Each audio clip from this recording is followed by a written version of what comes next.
கர்த்தருடைய பரிசுத்த நாமத்துக்கு ஸ்தோத்திரம். வணக்கம் என் அன்பான தேவனுடைய பிள்ளைகளே. லோயின் கிரேஸ் டிவி சேனலுக்காக உங்களை அன்போடு வரவேற்கிறேன். இன்றும் 27வது நாள். கர்த்தருடைய 27வது நாமத்தை குறித்து தியானிப்போம். கர்த்தருடைய 27வது நாமம் என்னவென்றால் வல்லமையுள்ள தேவன், மைட்டி காட். இதற்கு ரெலவெண்டான வசனம் என்னவென்றால் செபனியா 3வது அதிகாரம் 17வது வசனம். செபனியா 3:17.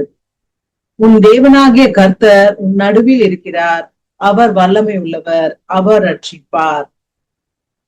சோ இந்த வசனத்தோட முற்பகுதிகள் இந்த புக்கையே நம்ம ஃபுல்லா வாசிச்சோம்னா தெரியும். செபனியாங்கிற ஒரு தீர்க்கதரிசி எழுப்புறார். எப்போ எழுப்புறாருன்னா, ஆண்டவர் யூத ஜனங்கள் பாவங்கள்ல ஈடுபட்டு கர்த்தருக்கு பிரியமில்லாத காரியங்களை செய்யும் போது அவங்களெல்லாம் வார்ன் பண்றதுக்காக செபனியா தீர்க்கதரிசி எழுப்புகிறார்.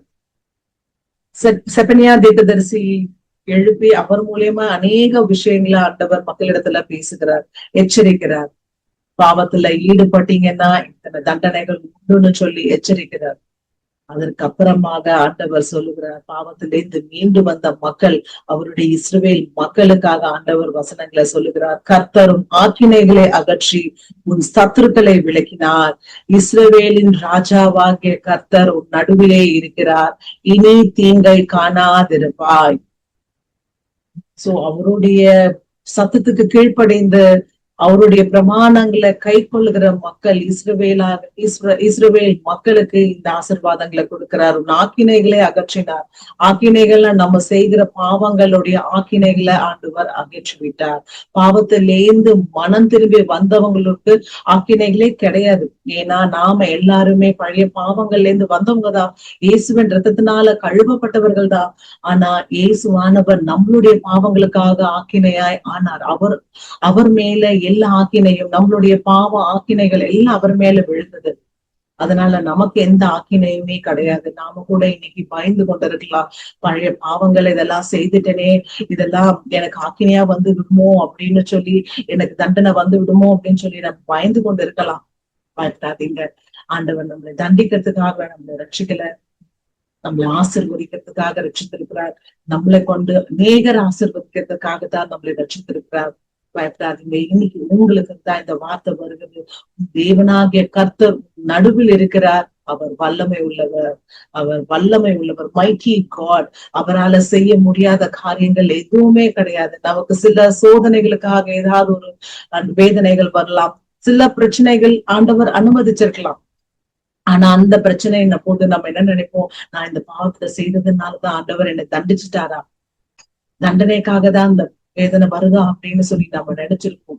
இந்த வேதனையிலேருந்து என்னை மீட்டு கொள்ள மாட்டாரோ ஆண்டவர் அப்படின்னு சொல்லி கூட நம்ம நினைச்சிருப்போம். அப்படின்னு நினைக்காதீங்க.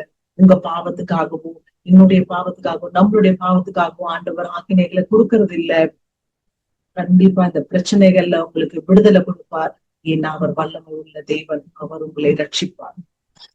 அந்த நாமத்தை சொல்லி சொல்லி இன்னைக்கு துதித்து அவரிடத்துல இருந்து ஆசீர்வாதங்களை பெற்றுக்கொள்வோமா? கண்களை மூடி ஜெபம் செய்வோம். எங்களை அளவுக்கு அதிகமா நேசிக்கிற பரலோக பரம பிதாவே, அப்பாவை நன்றியோடு கூட போய் துதிக்கிறோம் ஆண்டவரை. அப்பா இந்த வேலையிலும் கூட கத்தாவை என்னோடு இணைந்து ஜபிக்கிற ஆண்டவரை, அப்பா சகோதரனையும் சகோதரியும் பிள்ளைகளையும் பெரியோரையும் உங்க கரத்தை ஒப்பு கொடுக்கிற ஆண்டவரை, பழைய சுவாப வாழ்க்கையிலேருந்து பாவ வாழ்க்கையிலேருந்து விடுபட்ட ஆண்டவரை, உங்க மக்களை, உங்க ரத்தத்தினால கழுவப்பட்ட உங்க மக்களை ஆண்டவர் அப்பா நீங்க ஆக்கினைக்குள்ள ஆக்குறது இல்லையே. ஆனாலும் கூட சில பிரச்சனைகள் வேதனைகள் எங்களுக்குள்ள வரும்போது ஆண்டவரே, அப்பா அந்த பழைய பாப வாழ்க்கையை நினைத்து நாங்கள் பயந்து கொண்டிருக்கிறோமே கத்தாவே, இந்த பயங்கள் எல்லாம் நீக்கி போடுங்கப்பா.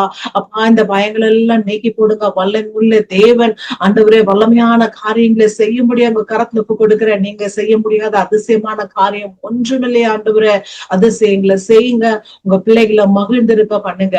இயேசுவின் நாமத்தில் எங்கள் ஜீவனுள்ள நல்ல பிதாவே, ஆமென்.